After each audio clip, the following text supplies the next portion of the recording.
నమస్తే రేషియా TV news కి స్వాగతం. ముందుగా ముఖ్యాంశాలు. అద్భుతం, జగన్నాథుని రథాన్ని లాగుతున్న చీమ.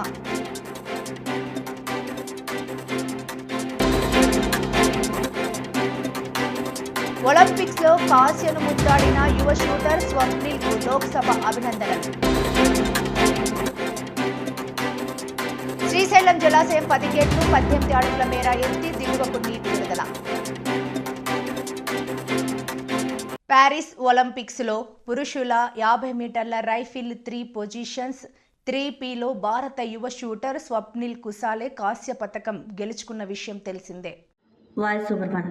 ఈ నేపథ్యంలో స్వప్నికల్కు లోక్సభ అభినందనలు తెలిపింది. శుక్రవారం ఉదయం లోక్సభ సమావేశాలు ప్రారంభం కాగానే స్పీకర్ ఓం బిర్లా సభ తరపున యువ షూటర్కు అభినందనలు తెలిపారు. కాగా గురువారం జరిగిన పురుషుల 50 మీటర్ల రిఫైల్ 3 పొజిషన్స్ ఫైనల్లో స్వప్నిల్ సత్తా చాటిన విషయము తెలిసిందే. క్వాలిఫికేషన్ రౌండ్లో 7వ స్థానంలో నిలిచి 8 మంది అర్హత సాధించిన ఫైనల్లో స్వప్నిల్ 451.4 పాయింట్ల స్కోర్తో 3వ స్థానంలో నిలిచాడు. తద్వారా కాంస్య పతకాన్ని ముద్దాడాడు. ఇక 5 రోజుల వ్యవధిలోనే మనుభాకర్, సరబ్జోత్ సింగ్, స్వప్నిల్ షూటింగ్లో 3 పతకాలు అందించడం గమనార్హం. సందర్భంగా స్వప్నిల్ మరో రికార్డు సృష్టించాడు. దేశానికి ముచ్చటగా 3వ పతకాన్ని అందించడమే కాక ఈ ఈవెంట్లో పతకం నెగ్గిన తొలి భారతీయుడిగా కూడా స్వప్నిల్ చరిత్ర సృష్టించాడు. माननीय सदस्यगण, 1 अगस्त 2024 को श्री स्वप्निल कुसाले ने पेरिस ओलंपिक 2024 में 50 मीटर पुरुष राइफल स्पर्धा में कांस्य पदक जीतकर एक बड़ी उपलब्धि हासिल की है। ये पेरिस ओलंपिक खेलों में भारत का तीसरा कांस्य पदक है। श्री कुसाले की उत्कृष्ट उपलब्धि राष्ट्रीय गौरव का विषय है। मैं अपनी ओर से तथा पूरे सदन की ओर से स्वप्निल कुसाले जी को हार्दिक बधाई देता हूं तथा ओलंपिक में भाग ले रहे भारतीय खिलाड़ियों के दल को भी शुभकामनाएं देता हूं। శ్రీశైలం జలాశయం 10 గేట్లను 18 అడుగుల మేర ఎత్తి దిగువకు నీటిని విడుదల చేస్తున్నారు. శ్రీశైలం జలాశయం ఇన్ఫ్లో 4,65,261 క్యూసెక్కులు కాగా అవుట్ఫ్లో 4,91,602 క్యూసెక్కులుగా ఉంది. పూర్తి స్థాయి నీటి మట్టం 885 అడుగులు కాగా ప్రస్తుతం 883.20 అడుగులకు చేరుకుంది. పూర్తి స్థాయి నీటి నిల్వ 215.8070 టీఎంసీలు కాగా ప్రస్తుతం 208.7210 టీఎంసీలకు చేరుకుంది. కుడి ఎడమ జల విద్యుత్ కేంద్రాలలో విద్యుత్ ఉత్పత్తి కొనసాగుతోంది. ఇదిలా ఉండగా శ్రీశైలం డ్యామ్ దిగువన వరద నీటిలో వ్యక్తి గల్లంతైన ఘటన కలకలం రేపుతోంది. శ్రీశైలం జలాశయం లింగలగట్టు పెద్ద బ్రిడ్జ్ కింద స్నానానికి దిగి వరద నీటిలో అందరూ చూస్తుండగానే నీటిలో కొట్టుకుపోయి వ్యక్తి గల్లంతయ్యాడు. అతను నల్లగొండ జిల్లా వెంకటాపురం గ్రామానికి చెందిన చూపరి యాదయ్యగా గుర్తించారు. శ్రీశైలం మల్లికార్జున స్వామి దర్శనార్థం స్నేహితులతో కలిసి యాదయ్య వచ్చాడు. యాదయ్య కోసం పోలీసులు గాలిస్తున్నారు. ధవళేశ్వరం కాటన్ బ్యారేజీ వద్ద గోదావరి వరద ఉధృత తగ్గుముఖం పట్టింది. ఒకటో ప్రమాద హెచ్చరికను ఉపసంహరించుకోవడం జరిగింది. గోదావరి నీటి మట్టం 11.50 అడుగులకు తగ్గింది. 175 గేట్లను అధికారులు పూర్తిగా ఎత్తివేసి 9.52 లక్షల క్యూసెక్కుల వరద నీటిని దిగువకు విడుదల చేశారు. 14 రోజుల తర్వాత లంక గ్రామాలకు వరద ప్రవాహం తగ్గింది. పునరావాస కేంద్రాల నుంచి వరద బాధితులు ఇళ్లకు చేరుకుంటున్నారు.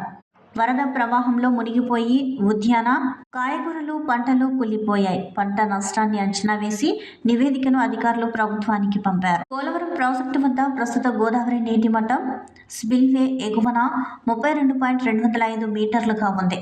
స్పిల్వే దిగువన 23.950 మీటర్లు నీటి మట్టం నమోదైంది. 48 రేడియల్ గేట్ల ద్వారా 9,372 క్యూసెక్ల గోదావరి వరద జలాలను అధికారులు దిగువకు విడుదల చేశారు. ఏలూరు జిల్లా తమ్మిలేరు రిజర్వాయర్ కు వరద నీరు వచ్చి చేరుతోంది. ఇన్ఫ్లో 515 క్యూసెక్కులు కాగా అవుట్ఫ్లో 1048 క్యూసెక్కులకు చేరుకుంది. పూర్తి స్థాయి నీటి మట్టం 355 అడుగులు కాగా ప్రస్తుత నీటి మట్టం 349.62 అడుగులకు చేరింది. ప్రస్తుత నీటి నిల్వ 2.03 0 టీఎంసీలు కాగా పూర్తి స్థాయి నీటి నిల్వ సామర్థ్యం 3 టీఎంసీలకు చేరుకుంది.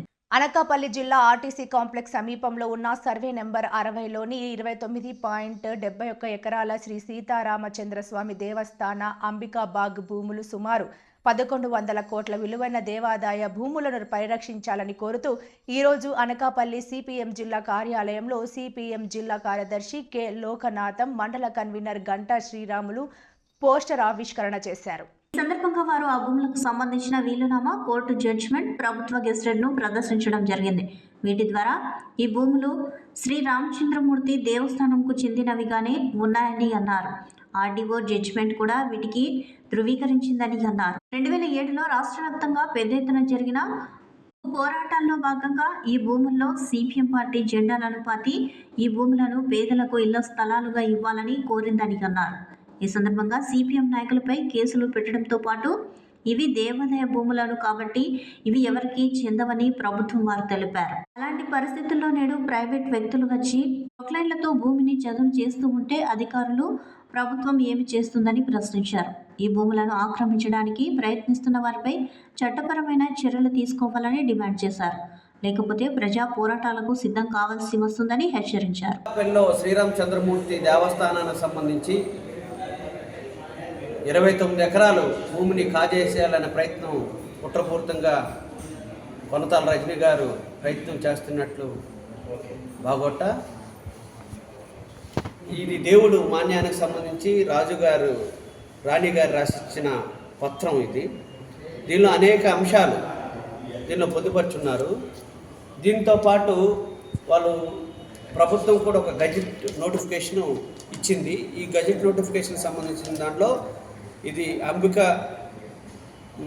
పూల్కి సంబంధించిన దాంట్లో దేవుడి మాన్యం, ఈ దేవుడి మాన్యానికి సంబంధించిన భూములు ఎవరు ఆక్రమించేదానికి సాధ్యం కాదని చెప్పి గజెట్ నోటిఫికేషన్ 2000 సంవత్సరంలో ప్రభుత్వం ఇచ్చింది.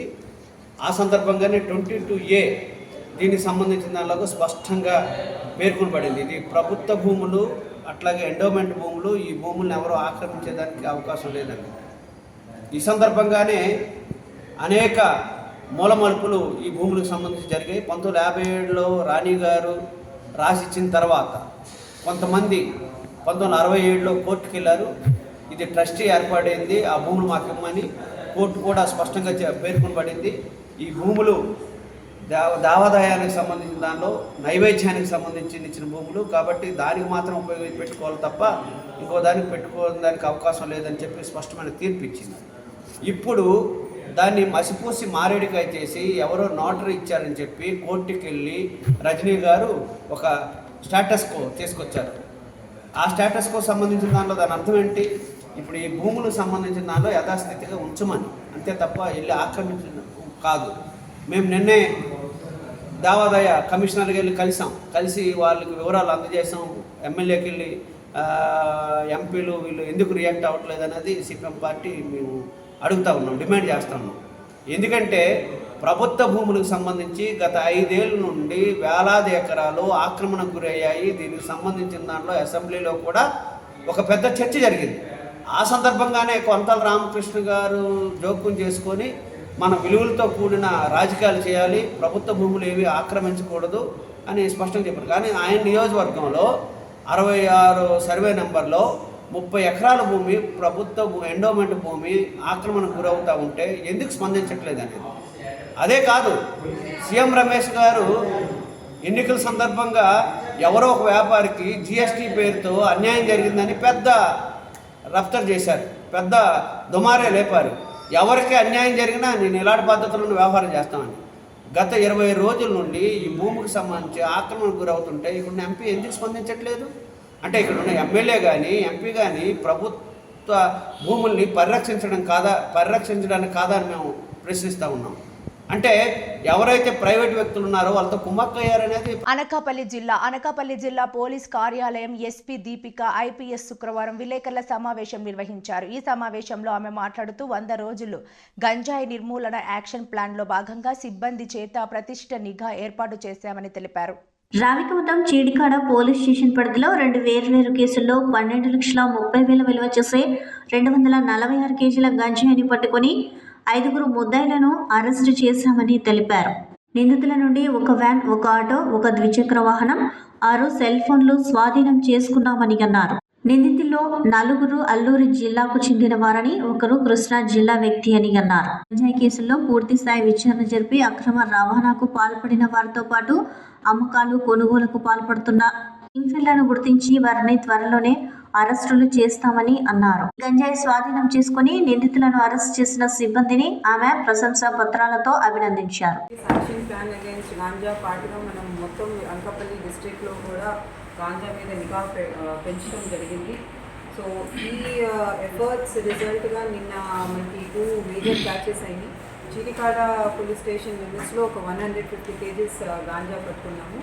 అట్లాగే రావికంఠం పోలీస్ స్టేషన్ లిమిట్స్లో 96 kgs గాంజా ట్రాన్స్పోర్ట్ చేస్తూ పట్టుకుంటాం జరిగింది. చీరికాడలో పట్టుకున్న కేసులో 4 అక్యూజ్ని ఆల్రెడీ అరెస్ట్ చేశాము. ఇంకా 2 అబ్స్కాండింగ్ అక్యూజ్ పేర్లు కూడా ఉన్నాయి, వాళ్ళని కూడా తొందరలోనే అరెస్ట్ చేస్తాం. అట్లాగే రావికంఠం కేసులో కూడా అక్యూజ్ని అరెస్ట్ చేస్తాం జరిగింది. దాంట్లో కూడా లింకేజెస్ మనం ఎస్టాబ్లిష్ చేశాము. ఈ చీరికాడ కేసులో అక్యూజ్ అందరూ కూడా ఏఎస్ఆర్ డిస్ట్రిక్ట్కి సంబంధించిన వాళ్ళు, 3 పాడేరు మండలం నుంచి ఉన్నారు, ఒకళ్ళేమో హుకుంపేట మండలం వాళ్ళు. ఇక్కడ రావికంఠంలో కట్టిన కేసులో కృష్ణా డిస్ట్రిక్ట్కి సంబంధించిన అక్యూజ్ని అరెస్ట్ చేయడం జరిగింది. మన డిస్ట్రిక్ట్లో మనం గాంజా ట్రాన్స్పోర్టేషన్ మేజర్ రూట్స్ అన్నిటిని గుర్తించి ఈ రూట్స్ అన్నిటిలో నిఘా పెంచి, అట్లాగే అన్ని రకాల టెక్నాలజీ వారి, అంటే మన హ్యూమన్ ఇంటెలిజెన్స్ అవ్వచ్చు, లేకపోతే మన దగ్గర ఉన్న టెక్నాలజికల్ ఇన్పుట్స్ అవ్వచ్చు, అన్ని రకాల ఇన్పుట్స్ కూడా వారి మనం మేజర్ ప్రయారిటీగా గాంజా కంట్రోల్ తీసుకొని డిస్ట్రిక్ట్లో పనిచేస్తున్నాము. ఇంకా వచ్చే వారంలో ఈ అవేర్నెస్ క్యాంపెయిన్స్ కూడా స్టార్ట్ చేస్తాము. మండల్ లెవెల్ ఇంకా విలేజ్ లెవెల్ కమిటీస్ అయితే ముందే ఫార్మ్ చేసి ఉన్నాయో ఆ కమిటీస్ని కూడా రీయాక్టివేట్ చేస్తాం జరుగుతుంది. ఎందుకంటే మనం చూస్తే ఈ కేసెస్లో మనం అరెస్ట్ చేసిన వాళ్ళు చాలామంది లోకల్స్తో కనెక్షన్స్ ఉన్నాయి, ఇంకా యంగ్ వాళ్ళు ఉన్నారు. 20 to 30 ఏజ్ గ్రూప్లో ఉన్న అక్యూజ్డ్ ఎక్కువ మంది ఉన్నట్టు కనిపిస్తుంది.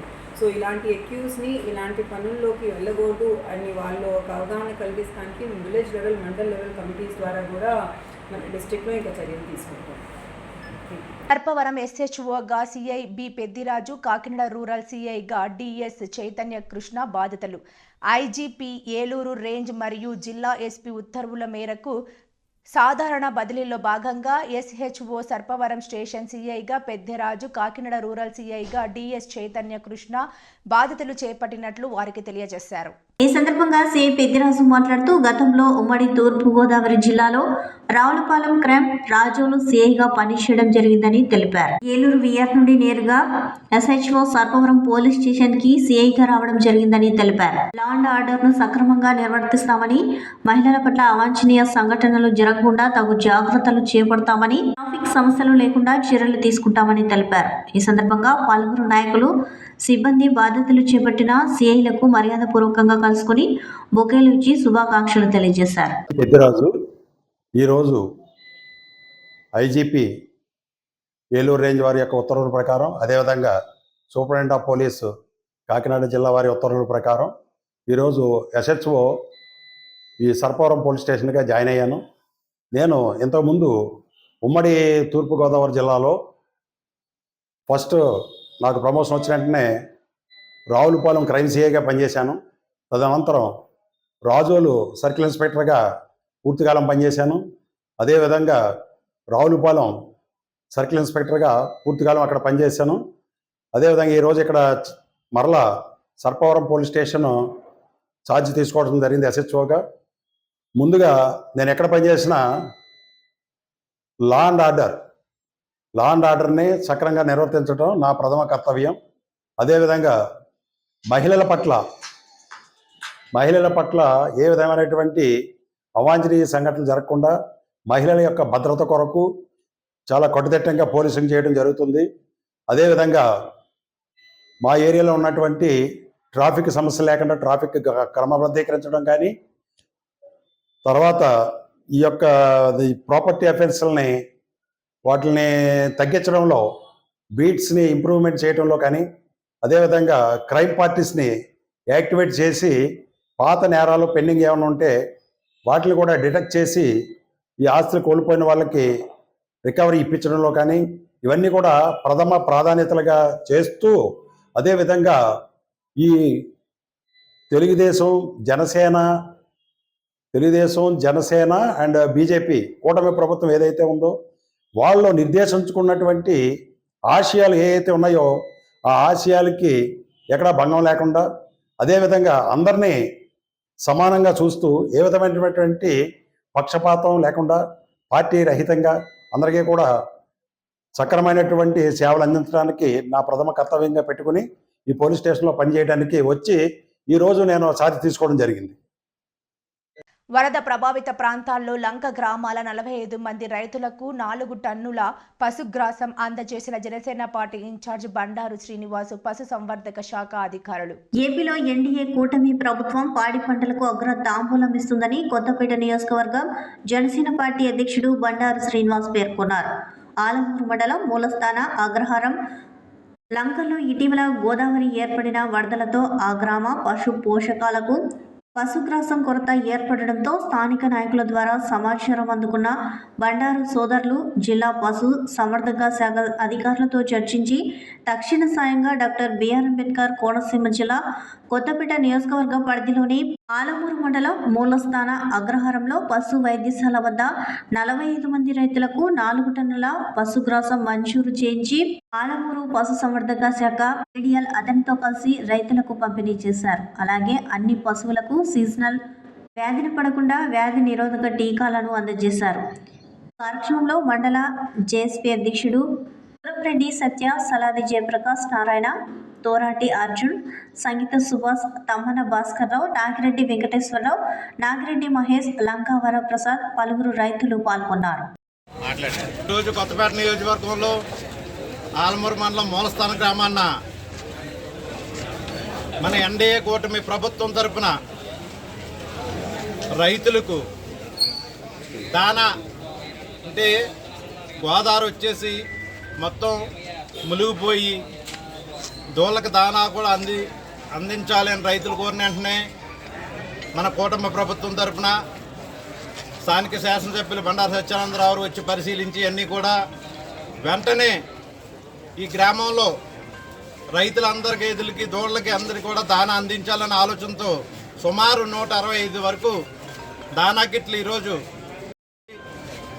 ఎన్డీఏ కూటమి ప్రభుత్వం అంటే ప్రజాప్రభుత్వంగా ప్రజల్లో ఉంటూ ఇచ్చిన మాట నిలబెట్టుకుంటూ పెన్షన్స్ కూడా ఖచ్చితంగా ఇంటికి రావు అని తప్పుడు ప్రచారాలు చేసినా, వాలంటీర్స్ లేకపోతే నడదని తెలియజేసిన అన్న ప్రచారాలు చేసినా కూడా ఈ ప్రభుత్వం వచ్చిన వెంటనే నెల తిరగకుండానే గత నెలలోనే సుమారు ప్రతి పెన్షన్ దాడికి ఇంటికి 7,000 రూపాయల వరకు తీసుకొచ్చి ఇవ్వడం, అలాగే ఈ నెల అంటే నిన్న 1వ తారీఖున కూడా కాకినాడ జిల్లా ప్రత్తిపాడు మండలం గోకవరం గ్రామ పరిధిలో గల సుబ్బారెడ్డి సాగర్ నీటిని ఈ రోజు శాసనసభ్యురాలు శ్రీమతి వరపుల సత్యప్రభ విడుదల చేశారు. వేములపాలెం, రౌతుపాలెం, పెద్దిపాలెం, పాండవులపాలెం, ఏలూరు, ఒమ్మంగి, పొదురుపాక, ఉత్తరకంచి, లంపకలవ గ్రామాల ఆయకట్టు పరిధిలో గల 10,000 ఎకరాలకి ఈరోజు నీరు విడుదల చేసిన ఎమ్మెల్యే సత్యప్రభ. ఈ సందర్భంగా వారు మాట్లాడుతూ నియోజకవర్గంలో చివరి ఎకరా వరకు సాగునీరు అందిస్తామని అన్నారు. ఈ కార్యక్రమంలో పెద్ద సంఖ్యలో రైతులు, మండల ఎన్డీఏ శ్రేణులు పాల్గొన్నారు. మనం ఈ సంవత్సరం ముఖ్యంగా మన ఎన్డీఏ కూటమి అధికారంలోకి రాగానే ముందు నేను ఇక్కడ ప్రాజెక్టుల మీద దృష్టి పెట్టి ప్రతి రైతుకి ప్రతి ఎకరానికి నీరు అందాలనే ఒకే ఒక లక్ష్యంతో నేను పైన కూడా వీళ్ళందరితో అధికారులతో మాట్లాడి ఏం చేయాలి, ఎలా చేయాలని రిప్రజెంటేషన్ తీసుకుని అక్కడ మేము పెట్టడం జరుగుతుంది. ఈ లక్ష్యంతో మేము ఈరోజు ఇక్కడ నీటిని విడుదల చేయడం జరిగింది. 900 ఎకరాలకు ఒకటి, అక్కడ 9,000 అని చెప్పి 3,000. ఖచ్చితంగా రాబోయే కాలంలో ప్రతి రైతుకి ఇబ్బంది లేకుండా ప్రతి ఎకరానికి నీరు అందేలా కృషి చేస్తానని సభాముఖంగా మీ అందరికీ హామీ ఇస్తూ ప్రత్తిపాడు నియోజకవర్గంలో సాగునీరుకి, త్రాగునీరుకి ఇబ్బంది లేకుండా ఏం చేయాలి, ఏ ప్రాజెక్టులని రిపేర్ చేయాలి, నిర్మాణాలు, పూడికతీతలు, దాని అభివృద్ధి అన్నిటి మీద దృష్టి పెట్టాను. మరొకసారి మీ అందరికీ హామీ ఇస్తున్నాను. రాబోయే కాలంలో ఏ రైతుకి, ఏ ఎకరానికి నీరు అందకుండా వారు ఇబ్బంది పడుతూ వ్యవసాయం అంటే భయపడకుండా ధైర్యంగా చేసుకునేలా నేను కల్పిస్తానని మరొకసారి మీ అందరికీ ఆశిస్తూ అనకాపల్లి జిల్లా పరవాడ మండలం దేశపాత్రుని పాలెం రెవెన్యూ రికార్డులు తారుమారు. అనకాపల్లి కలెక్టర్ కార్యాలయం వద్ద రైతులు ధర్నా. రెవెన్యూ రికార్డులను తారుమారు చేసి ప్రభుత్వ భూములతో పాటు పేదల భూములను దోచుకుంటున్న వ్యక్తిపై చర్యలు తీసుకోవాలంటూ అనకాపల్లి జిల్లా కలెక్టర్ కార్యాలయం ఎదుట పరవాడ మండలం దేశపాత్రుని పాలెం గ్రామస్తులు ధర్నా నిర్వహించారు. గ్రామంలోని 400 ఎకరాలకు పైగా ప్రభుత్వ భూములతో పాటు అసైన్ ల్యాండ్స్, జిరాయితీ భూములపై అదే గ్రామానికి చెందిన గంటల మూలారావు అనే వ్యక్తి రెవెన్యూ అధికారులతో చేతులు కలిపి ప్రభుత్వ భూమితో పాటు అసైన్డ్ భూముల రికార్డులకు ట్యాంపరింగ్ చేసి కబ్జాలకు పాల్పడుతున్నారని, దీనిపై ఎన్నిసార్లు ఫిర్యాదులు చేసినా అధికారులు పట్టించుకోవట్లేదు అని గ్రామస్తులు ఆరోపించారు. ప్రభుత్వ కార్యాలయాల్లో ఉండాల్సిన రికార్డులను సైతం మాయం చేశారని ఆరోపించారు. ప్రస్తుతం ఆన్లైన్లో రికార్డులను తారుమారు చేసి బినామీ పేర్లను నమోదు చేస్తున్నారని ఆరోపించారు. దీనిపై ప్రభుత్వం సిబిసిఐడి ఎంక్వైరీ చేయాలని డిమాండ్ చేస్తున్నారు. నా పేరు నగిరెడ్డి రామారావు అండి. దేశపత్రిపాలెం గ్రామ వాస్తవ్యుడిని. మేము ఈరోజు కలెక్టర్ గారిని అలాగే స్పందనలో ఈ యొక్క ఏదైతే గంటల మూలారావు అనే ఆయన భూ కబ్జాలు చేసి మొత్తం దేశపాలెంలో ప్రజల్ని అలాగే రైతుల్ని అలాగే ఎస్సీ ఎస్టీలని భయభ్రాంతులకి గురి చేయడం అనేది జరుగుతూ ఉంది. దాదాపు 70 ఎకరాల భూమిని ఆయన అన్యాక్రాంతం చేసుకొని ఆయన యొక్క చుట్టాలకి బంధువులకి పేరున రిజిస్టర్లో చేయించడం అనేది జరిగింది. దానికి కారణం ఏంటంటే ముఖ్యంగా చెప్పదలుచుకున్నది రెవెన్యూ డిపార్ట్మెంట్ వారి అండదండలతోనే ఈ తతంగం అంతా జరిగిందని చెప్పి మేము భావిస్తూ ఉన్నాం. రెవెన్యూ వారి అండదండలు లేకపోతే ఒక సామాన్యుడు ఇటువంటి పనులు చేస్తాడని చెప్పి మేమైతే అనుకోవడం లేదు. ఎందువల్లంటే ఆయన ఏదైతే అసైన్డ్ భూములు గవర్నమెంట్ అసైన్డ్ భూములు ఎస్సీ ఎస్టీలకు ఇచ్చినటువంటి భూముల్ని ఆయన పేరున రిజిస్టర్ అనేది చేసుకోవడం అనేది జరిగింది.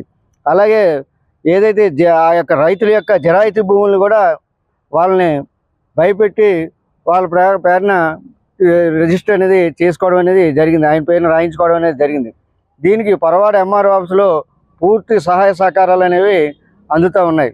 దీనిపైన మేము ఒకటే డిమాండ్ చేస్తూ ఉన్నాం. ఎందువల్లంటే దీనిలో ప్రభుత్వ భూమి కూడా ఉంది. అంటే ఈ 70 ఎకరాల్లో ప్రభుత్వ భూమి కూడా ఉంది కాబట్టి ఈ భూములన్నింటినీ కూడా గవర్నమెంట్ వారు హ్యాండ్ ఓవర్ చేసుకొని ఎవరి భూములు వాళ్ళకి ఇప్పించాల్సిందిగా మేము కోరుతా ఉన్నాం.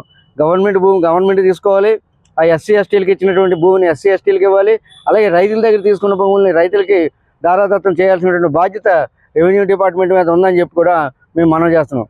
ఎందువల్లంటే ఆయనకి ఈ చేయడానికి కారణం ఏంటంటే 2004 నుండి 2012 వరకు దాదాపు 12 సంవత్సరాల పాటు ఆయన 6+2 8 సంవత్సరాల పాటు ఏదైతే రికార్డ్స్ ఉన్నాయో తహసీల్దార్ ఆఫీస్లో ఉండాల్సినటువంటి రికార్డులు తహసీల్దార్ ఆఫీస్లో లేవు.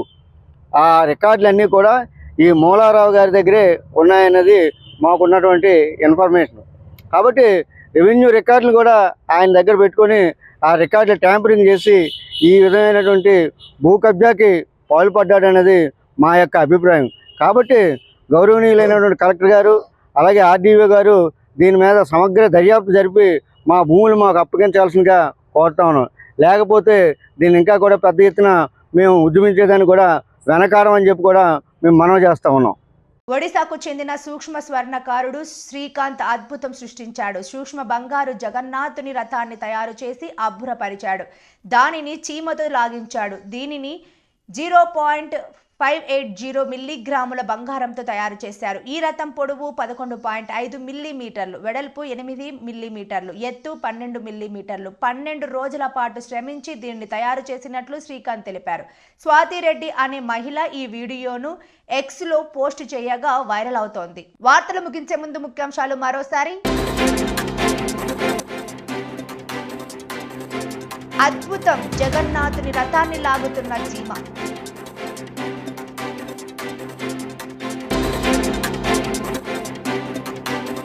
ఒలింపిక్స్ లో కాశ్యను ముద్దాడిన యువ షూటర్ స్వప్నిల్ కు లోక్సభ అభినందనలు. శ్రీశైలం జలాశయం 10 గేట్లు 18 అడుగుల మేర ఎత్తి దిగువకు నీటి విడుదల. ఈ వార్తలు ఇంతటితో సమాప్తం. నమస్కారం.